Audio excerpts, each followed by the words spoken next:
This afternoon I had a little time and I'm gonna finally get in here, and I got a 50-hour service I have to do on the TL12. It's just for the, I guess, like a break-in deal or new machines. And basically in the 50,000 hours, new machines only, it looks like oil and fuel filter, or oil and oil filter, I mean, the hydraulic tank filter, the pilot line filter, and then it says to adjust the fan belt and the AC belt, which is all. So I thought you had to change the oil in the drive motors as well. But, and they want, my dealer sent me, have to find the box, maybe over there.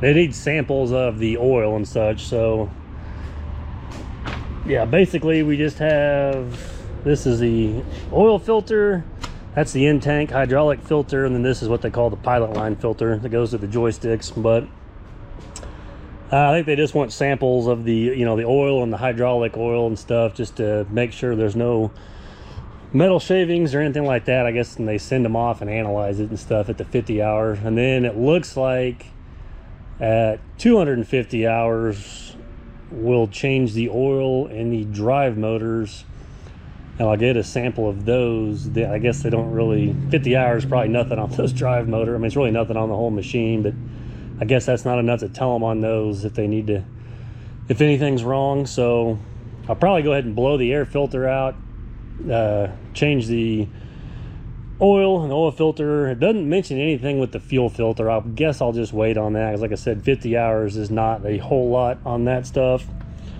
This machine, you can actually go 500 hours between services, but I like to cut all the intervals in half, so I'll do another oil change and stuff in 250 hours. And I always do an outer air filter, and then the engine oil and the filter. And then at the 500 hour mark, I'll do the drive motors, the fuel filter, the hydraulic, and all the hydraulic. I do basically all the filters at 500. And then again, I'll do like a 750. I'll just do the outer air filter and the engine oil.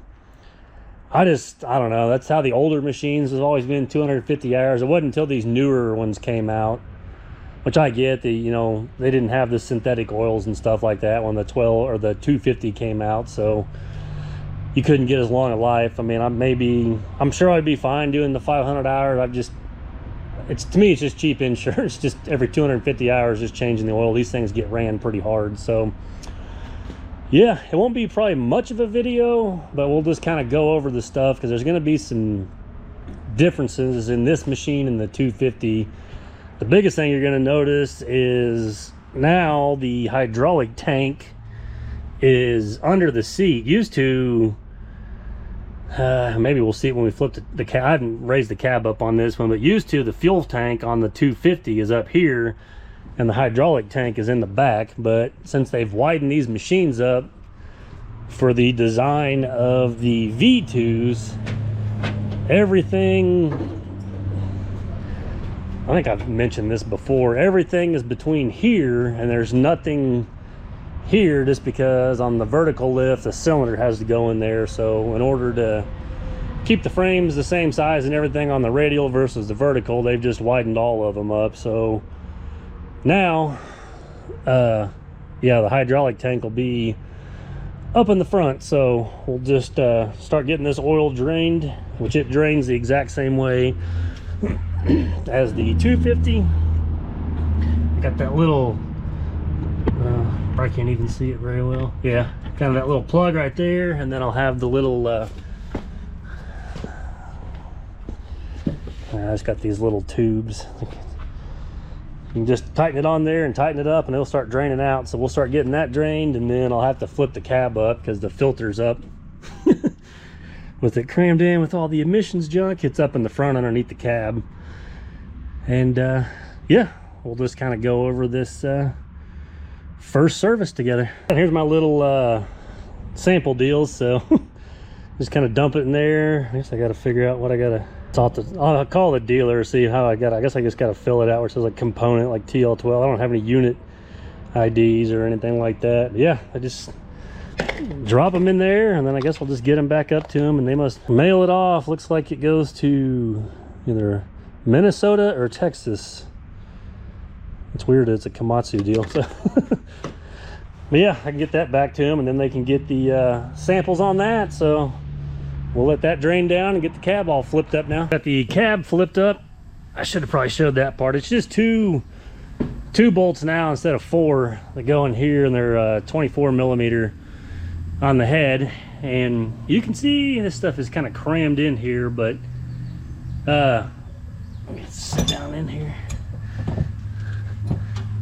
This is the hydraulic tank now, and that's the in-tank filter that I need to change, which is, unless you can take that off and slide that over, that's the pilot line filter too. So I guess the good news is every 500 hours both these have to be changed. And then this one's what they call the suction strainer. This one's got to be cleaned every 1,000 hours. You'll take and completely drain the hydraulic tank, and it's just a metal filter that's in there, and you just take it out and just kind of, I don't know, I clean mine out with like air and brake clean and stuff like that. Just make sure there's no debris or anything clogging that, but that's what it goes through whenever it returns back here to the system.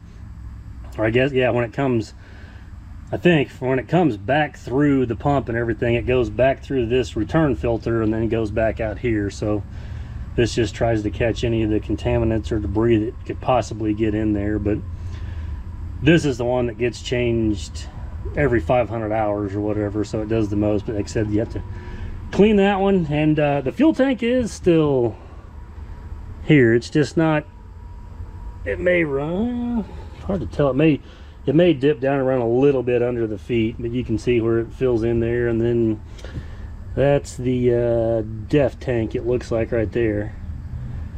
But this is very similar. This is what they call the pilot pump right here. It goes on the front of the main tandem pump. So I believe, I could be wrong here, I think this one does all the functions of the loader bucket, if I'm right. So I think that's why they call it the pilot pump. I've actually changed this before on the TL250 at like 7,000 hours. It didn't completely go out, but it just started whining and making a little more noise, so I didn't want it to grenade in there. But, and I believe, which I mean, the tandem pump probably, I mean, it pumps the pilot pump and everything else, but I want to say that one does all the tracking and the moving of the machine.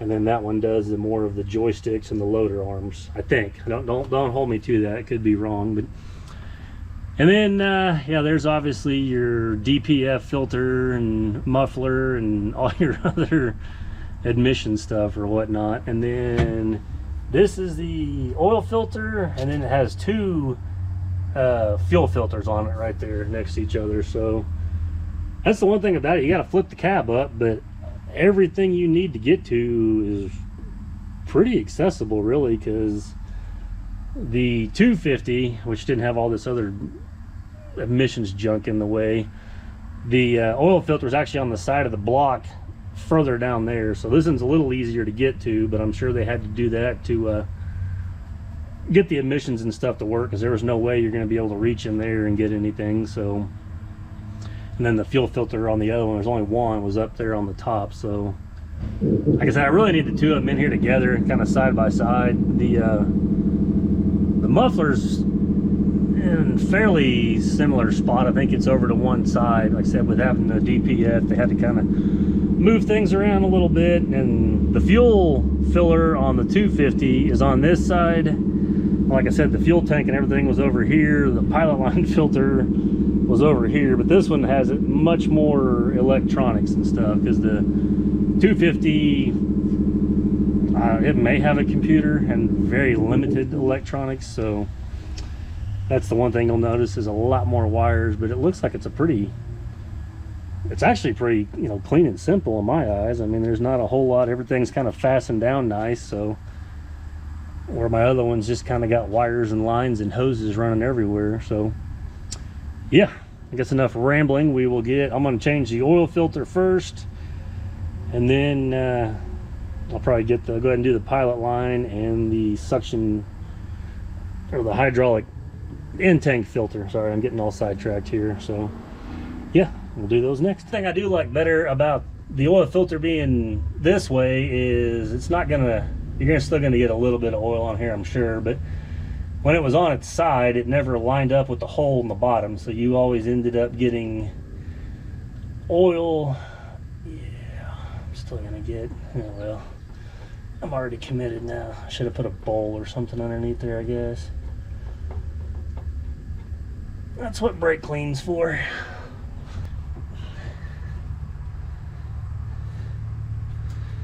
And the nice part about the filter being this way, if I don't drop it, is you can actually put a little bit of oil in it where it's on its side. You can't really put a whole lot in there, so at least this way it's not dry when you start it up. So okay, now let's take the in-tank filter out. Okay, got the fuel or oil filter on. These will be a 17, and then this is a 27. So I guess I can. This will have a little kind of like a lid and a spring. That's kind of weird. Okay, we'll do the. I guess I could use a wrench, but.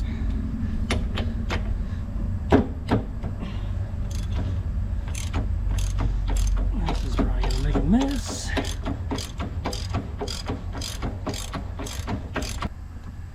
Yeah, there's nothing I can get underneath there, so just pop it off and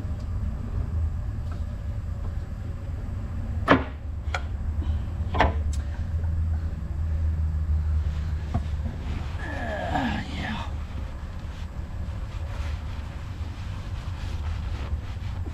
Alright, we'll go ahead and change this one too, because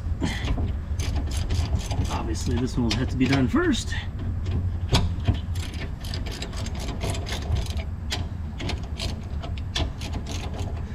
Yeah, I guess I don't ever think to use my fancy smancy air tools.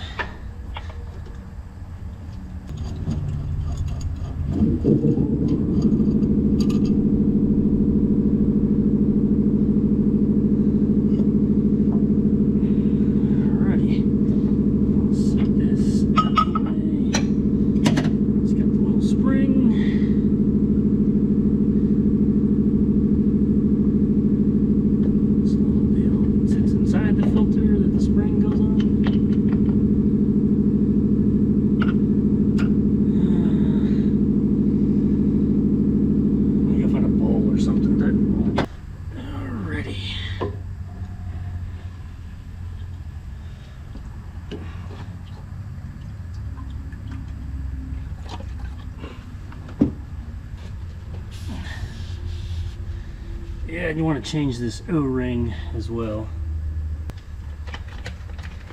Usually these filters, I don't know if they come with it or if my dealer just knows. Just take a little bit of the oil and put on there. This kind of helps lubricate. And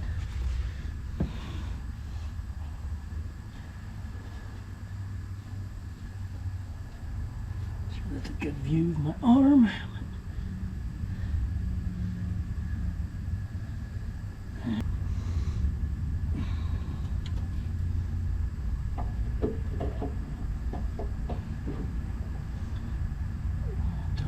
The O-ring down in there. Okay, and then back in with that guy. The spring.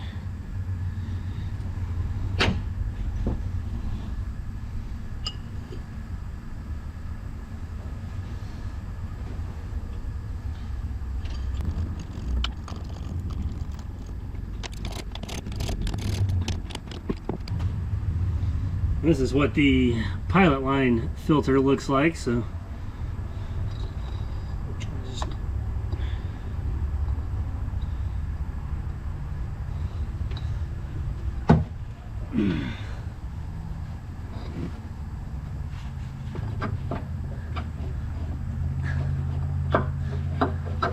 kind of have to push it on there and you'll hear it pop, and then you can start this. get this tightened down and then clean my mess up, and then I guess we'll be ready to go put the drain plug or take the hose out of there, fill it up with oil, and start it up. So, all right, got all the filters in there. Now it's time to on the drain plug and everything like that in. So now it's time to fill the oil up. I run the T6 Rotella full synthetic 1540, and it takes 13.2 quarts, so not quite 3.5 gallons. So that's about what the 250 holds as well. So we will get that filled up, and then I'll the oil fills over on this side. I can't even see it right over there now, so we'll get it filled up, check it, and then we'll fire it up, make sure it's not leaking, and then just got to blow the radiator and such out. The oil in there, and I read the wrong line. It's actually 13.9 quarts or 13.2 liters, so just about right there at the 3.5 gallon mark. So got it filled up. Now I just need to start it, make sure nothing's leaking. I'll probably go ahead and do the drives, just because I texted a friend of mine that works up there, and he said they normally do, just to get a sample of them. So I get it started up, and I got to get that lined up. I think I've went over this before, but it's basically got to be like a 180 from there, because that's the drain hole.